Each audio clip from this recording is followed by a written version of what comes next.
There was a really fascinating editorial written in The Guardian, which is, the UK's preeminent, kind of mainstream news source, back in 2012. And it was published by a former executive advisor, aerospace and defense correspondent with Booz Allen Hamilton, which is one of the largest defense contractors in the world. And the title of this Guardian piece is called At War Over Geoengineering. This was written in 2012, and this is what he had to say. Few in the civil sector fully understand that geoengineering is primarily a military science and has nothing to do with either cooling the planet or lowering carbon emissions.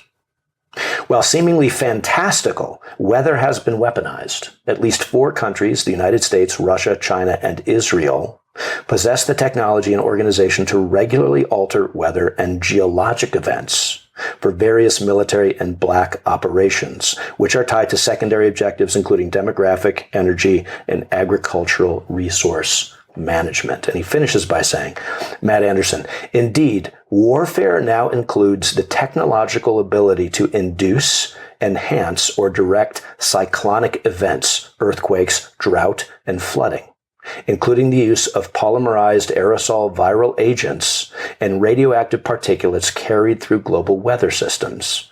Various themes in public debate, including global warming, have unfortunately been subsumed into much larger military and commercial objectives that have nothing to do with broad public environmental concerns.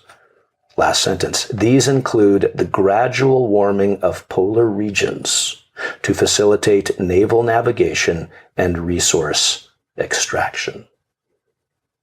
And that's Matt Anderson, former executive advisor, aerospace and defense, Booz Allen Hamilton, in a letter to The Guardian, February 2012, February 9th. Yeah, and I think in a very short synopsis, that's about as good a summary of geoengineering from a consummate insider who understands how weather and climate have been weaponized.